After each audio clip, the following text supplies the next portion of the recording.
hey, go. Don't fight it. Pray about it. I encourage you to go with us next time. Because let me tell you something. The second time was better. The second time was better. Like, they're all going to say a lot of the same things that I experienced the first time there. But the second time, you know the people there. You know the mission. You've already met the children. You've already met the elderly. They remember you. You get welcomed like you're home, I just wish I could have stayed another week or two, because I finally got into the swing of things, and I finally started understanding how their programs worked, and I felt like I could help so much more if I stayed another week or two. But yeah, I totally encourage you guys. And if there's some physical disabilities that is going to hold you back from going, support the team that's going to go, and support new people coming, and just keep us in prayer, because this is not only life-changing for them, it's life-changing for us as well. And we get to come back different people and try and spread this virus of love all over you guys, so thank you. I had a feeling Pastor Ben was going to put us on the spot, so I came prepared. He's so prepared. I love it.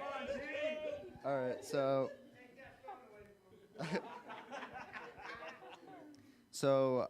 I was very fortunate to be part of the El Salvador missions team this year, and first off, I just want to thank everyone who made it possible for us to go on the trip.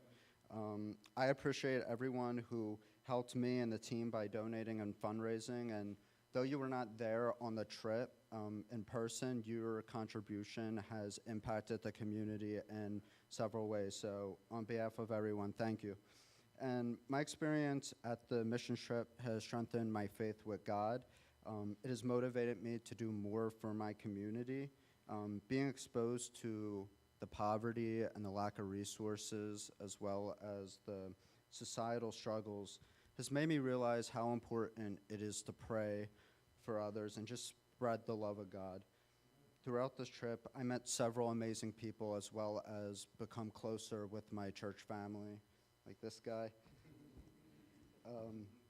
We created new memories for the elders of the community. And this missions trip was an incredible experience because it allowed. I went down there expecting this, and this, and what we did to me was so little to what they gave. They gave their receptive to us. They was just thanking God for us.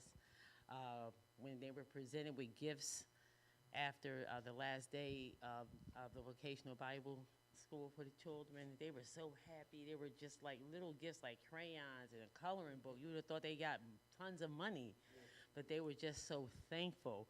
And I was just thanking God, and then I had to rebuke myself. I said, I have been vain. I've been so vain. I was thanking God for the bathroom. We got water. We could flush the toilet. I was thanking God that I could walk across the street without looking on the ground. I was just thanking God I could walk down the street. I don't have to worry about a military person putting me on my face. I was just thanking God. And I was like, Lord, I thank you to be able to thank you. And I definitely will go back. The children were amazing. I was thanking God for our homes. We can distinguish that these are homes. Over there, I couldn't distinguish what was a neighborhood, what wasn't a neighborhood. It took me almost a week to distinguish, oh, that's a neighborhood, that's a home.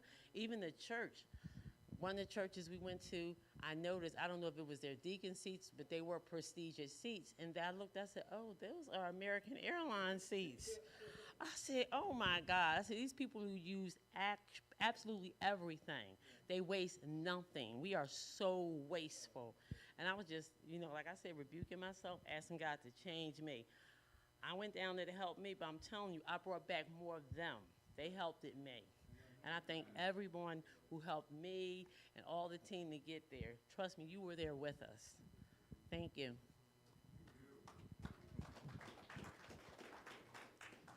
All of the above, and all I have to say is I cannot wait to go back, because I left my heart down there.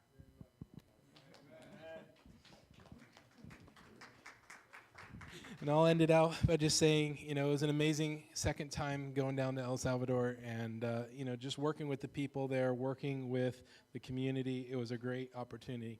And the thing that I think I got the most out of it was what God was doing in each of your lives. As a pastor, that's my goal. It's that God impacts your life, God changes you and molds you into his image. And as a pastor, watching God do that in front of my eyes, and in the return there and in everything that God's doing, that's what brings the most joy to my heart, seeing what God's doing in your guys. God's working on my heart, of course, too. You can't help but go down to El Salvador and be worked on. But as a pastor, this is where I value the most. And so I thank you guys for being willing to sacrifice a week out of your life, willing to sacrifice yourself, your health, because I know some of you, we had sickness on the trip. Some of us are still battling things since being home. And, it's not just hey, let's go for amusement park for an afternoon. This is a commitment.